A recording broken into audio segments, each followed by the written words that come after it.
میں آپ کو بتاؤں سیدی اعلیٰ حضرت امام اہل سنت فاضل بریلوی رضی اللہ تعالیٰ عنہ جب ماررہ مطہرہ تشریف لے گئے تھے، اس وقت وہ جوان تھے، 22 سال کی عمر ہوگی، اور ان کے پیر و مرشد کی عمر 80 کے اوپر تھی، غالباً عمر زیادہ ہو چکی تھی۔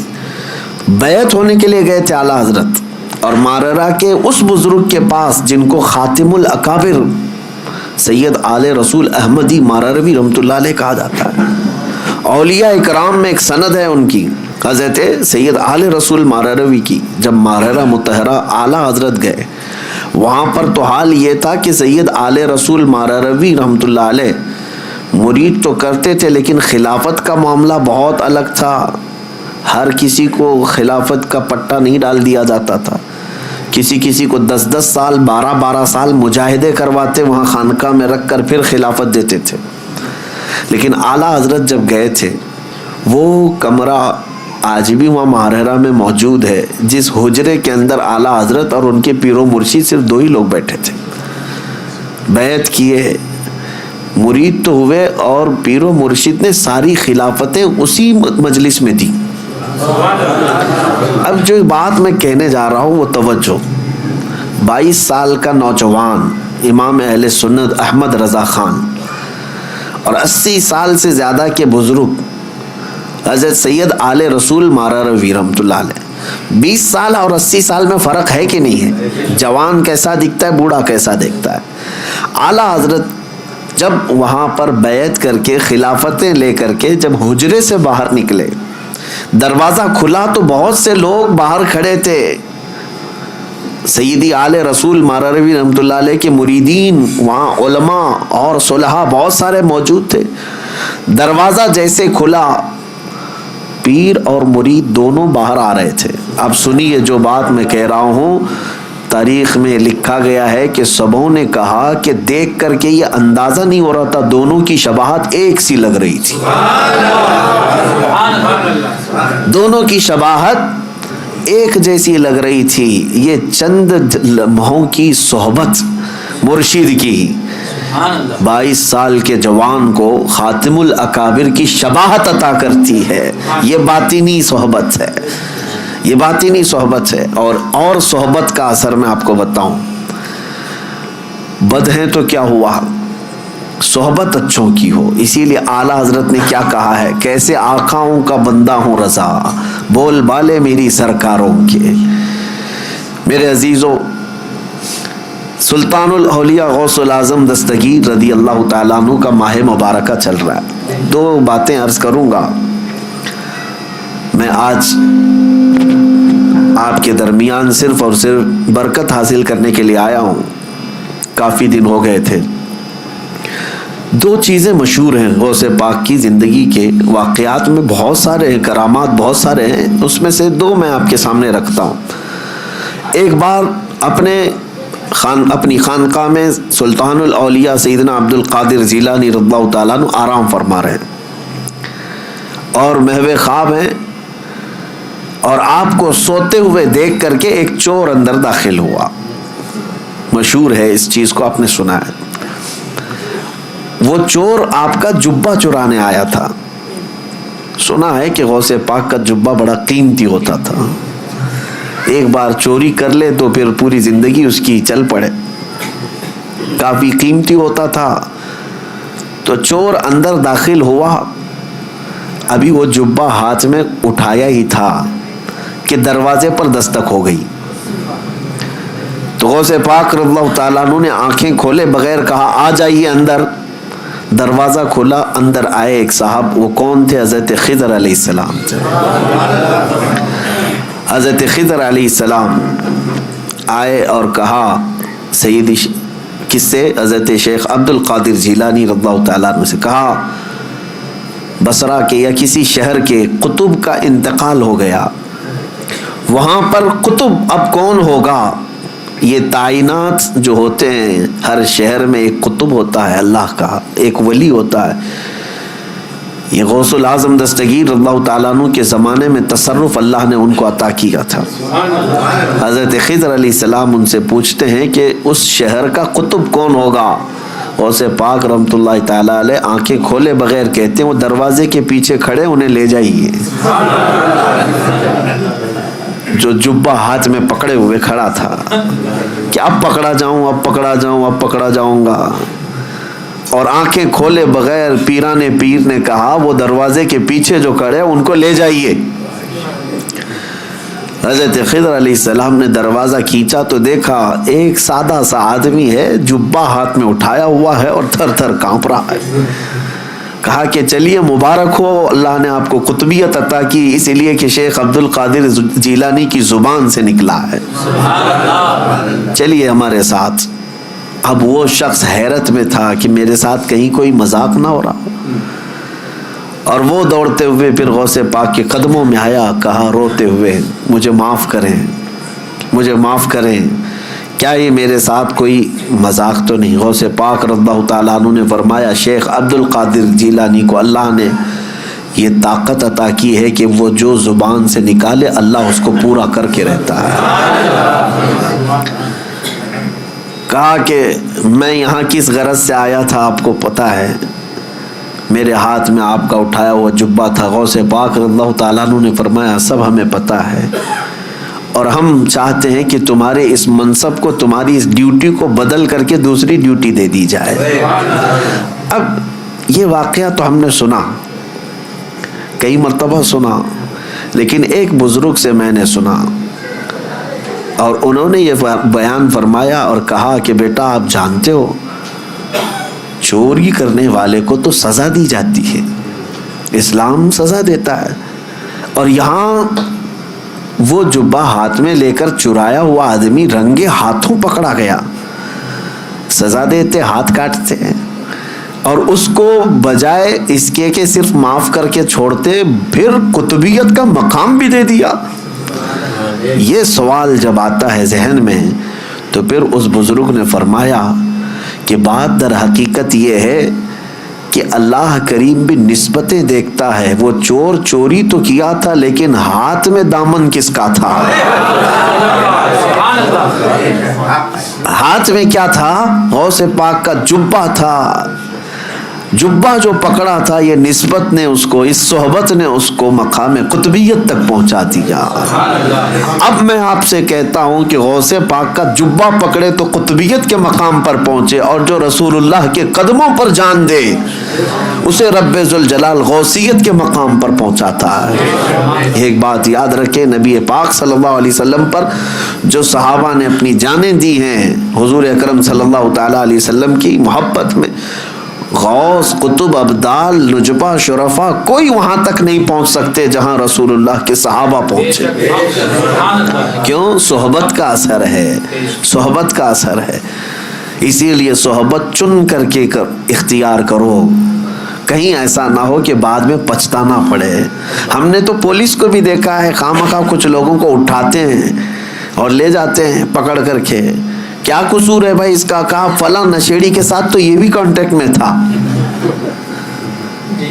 کانٹیکٹ میں تو تھا ہی، ہم اس کو تلاشی لیں گے، کہیں اس کا بھی جرم نکل گیا تو وہی سزا اس کی بھی ہوگی. ابھی تو شک میں اٹھائے ہیں. میرے عزیزو حال تو اب یہ ہے کہ اگر غلط لوگوں کا فون بھی 2-3 بار ہمارے فون پہ آ گیا تو بھی آپ اندر جا سکتے ہیں. یہ صحبت کا اثر آپ دیکھو. دنیا میں جب آپ کو پکڑا سکتا ہے تو پھر آخرت میں کس قدر سخت ہوگا اندازہ کرو میرے عزیزو. اس لیے اپنی صحبت کو پاک رکھو، اپنی صحبت کو پاک رکھو. ایسا نہیں ہے، بعض لوگ یہ کہتے ہیں کہ ہم تو اس میں کچھ حصہ نہیں لیتے. میں سب کی بات نہیں کر رہا، اب صحبت کے لیے بعض تفریق بھی میں آپ کو بتا دوں. عوام الناس، آپ لوگوں کے لیے یہ ضروری ہے کہ اپنی صحبت کا انتخاب خوب اچھا رکھو، اپنی اولاد کے لیے بھی. اب رہی بات علماء صالحین، علماء ہیں، مبلغین ہیں، دعات ہیں، ان کا کام کیا ہے؟ لوگوں کی اصلاح کرنا. مثال کے طور پر اگر ہم چند نشہ خور لوگوں کے درمیان اگر بیٹھے ہیں تو اس کا مطلب یہ نہیں کہ ہم ان کی صحبت حاصل کر رہے ہیں. ہم یہ چاہتے ہیں کہ ہماری چھاپ ان کے دل پر ڈالی جائے. تو یہ صرف علماء، دعات، مبلغین کا کام ہے. جیسے ڈاکٹر مریضوں کے بیچ میں رہتا ہے تو بیماری نہیں لیتا بلکہ ان کی بیماری کو دور کرتا ہے، لیکن عوام الناس، عام لوگ اگر بیماروں کے ساتھ رہنے لگے تو پھر یہ کہا جائے گا کہ یہ بیماری یہ بھی لے لے گا، یہ کہا جاتا ہے۔ لہٰذا ایک واقعہ تو غوث پاک کا میں نے بتایا کہ چور بھی مقام قطبیت پر پہنچ گیا، وجہ کیا تھی؟ دامن ہاتھ میں کس کا تھا؟ غوث اعظم کا تھا۔ اسی لیے جمیل قادری رحمۃ اللہ تعالی علیہ یوں فرماتے ہیں، عزیزو کر چکو تیار جب میرے جنازے کو، تو لکھ دینا کفن پر نام والا غوث اعظم کا۔ اب دوسری بات، بغداد مقدسہ میں جو ایک واقعہ مشہور ہے کہ حضرت شیخ احمد جام اپنی شیر کی سواری کرتے ہوئے بغداد کے کسی بھی محلے میں جاتے تو اس محلے والے ایک گائے ان کے شیر کو قربان کر دیا کرتے تھے۔ وہ غوث پاک کے محلے میں آئے اور بولا کہ جاؤ شیخ عبد القادر جیلانی کی خانقاہ سے بھی ایک گائے ہمارے شیر کے لیے لے آؤ۔ غوث پاک نے منع نہیں فرمایا، اپنے خادم سے کہا لے جاؤ لنگر خانے سے جو گائے ہوگی، لے کر کے گئے، لیکن وہاں پر ہڈیاں کھا کر پلنے والا ایک کتا، پالا ہوا نہیں پلا ہوا، دونوں میں بہت فرق ہے۔ پالا ہوا نہیں، خود سے پلا ہوا کتا نکلا ساتھ میں، اسے کسی نے ٹرین کر کے بھیجا نہیں تھا، اسی لیے میں نے لفظ میں ہی کہا کہ پالا ہوا نہیں ہے، پلا ہوا۔ اور غوث پاک رضی اللہ تعالیٰ عنہ کے آستانے سے جب وہ گائے شیر کے قریب پہنچی تو شیر بھوکا جھپٹا مارنے ہی والا تھا کہ یہ کتا اس پر جھپٹا مارا اور دم زدن میں شیر کو چیر کر کے رکھ دیا۔ کہ یہ شاید واقعہ ایسا پہلا ہوگا کہ ایک کمزور کتا جنگل کے راجا پر بھاری ہو گیا ہو۔ اب تک ہم سنتے یہی آئے تھے کہ جانوروں میں شیر جو ہے راجا ہوتا ہے، لیکن یہاں راجا کا باجا ختم ہو گیا۔ کیوں؟ غوث پاک رضی اللہ تعالیٰ عنہ کے محلے میں آیا اور کتا جو ہے شیر کو پھاڑ کر دو ٹکڑوں میں بدل دیا۔ دنیا نے اس منظر کو دیکھا اور اعلیٰ حضرت نے فرمایا کیا دبے جس پہ حمایت کا ہو پنجہ تیرا، شیر کو خاطر میں لاتا نہیں کتا تیرا۔ اب یہاں پر مسئلہ یہ ہے، شیر شیر ہی تھا وہ اور کتا کتا ہی تھا، اور اصول آج بھی وہی ہے کہ شیر ہی بھاری ہوتا ہے، لیکن یہ اصول اس جگہ ٹوٹ جاتا ہے جہاں کتے کی نسبت دربار غوث سے ہو جائے۔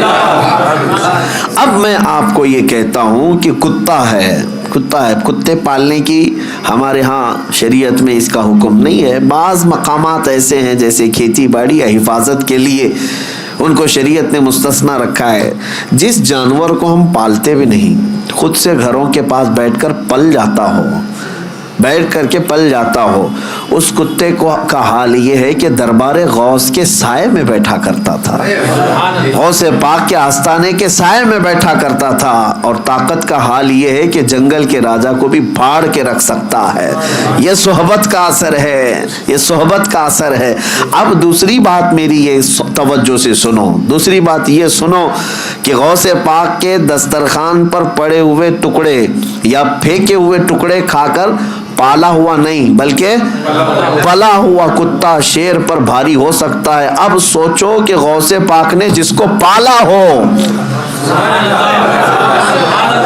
پلا ہوا نہیں بلکہ غوث پاک کے ہاں پالا ہوا، اور وہ بھی کتا نہیں، کوئی وقت کا عالم دین ہو تو پھر وہ اپنے زمانے کا مجدد اعظم بن جاتا ہے۔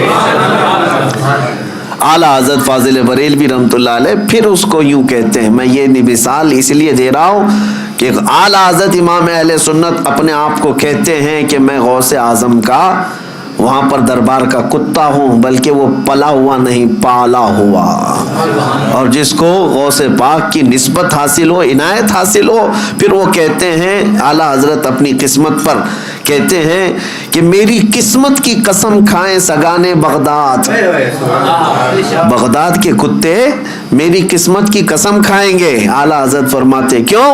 ہند میں رہ کے بھی دیتا رہوں پہرا تیرا، ہند میں رہ کے بھی دیتا رہوں پہرا تیرا.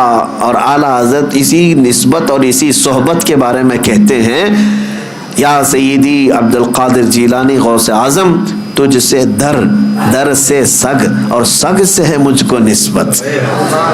غوث پاک سے ان کے دروازے کو نسبت ہے، ان کے دروازے سے کتے کو نسبت ہے، اور کتے سے اعلیٰ حضرت کہتے ہیں مجھے نسبت ہے. میری گردن میں بھی ہے دور کا ڈورا تیرا. اور جس کی گردن میں پٹا ہو تو اس کو میونسپلٹی والے اٹھاتے نہیں ہیں، کیوں؟ کسی کا پالا ہوا ہے. اس نشانی کے جو سگ ہیں نہیں مارے جاتے. اعلیٰ حضرت کہتے ہیں اس نشانی کے جو سگ ہیں نہیں مارے جاتے، حشر تک میرے گلے میں رہے پٹا تیرا. ہم بھی دعا یہی کرتے ہیں کہ سرکار غوث پاک کی نسبت آخری سانس تک ہمارے ساتھ برقرار رہے، قائم و دائم رہے. میرے عزیزو، خلاصہ کلام یہی ہے کہ صحبت دیکھو. قرآن کی آیت میں نے پڑھی، یا ایھا الذین آمنوا اتقوا اللہ وکونوا مع الصادقین. اے ایمان والو، اللہ سے ڈرو اور سچے بندوں کے ساتھ ہو جاؤ، سچوں کے ساتھ ہو جاؤ، ورنہ بروں کے ساتھ جب آفت آتی ہے تو تم بھی اس میں پس جاؤ گے. یہاں تک کہ فرمایا گیا کہ جس جگہ جوا کھیلا جاتا ہے، جگہ کا کیا قصور ہے؟ کھیلنے والوں کا قصور ہے نا، جس جگہ. لیکن فرمایا گیا کہ اس جگہ سے 40 دن کے لیے برکتیں ختم ہو جاتی ہیں. ایک بار اگر کسی نے کسی جگہ پر کھیلا ہو تو آپ اندازہ کریں جگہ کے اوپر کیوں اثر پڑا اس کا؟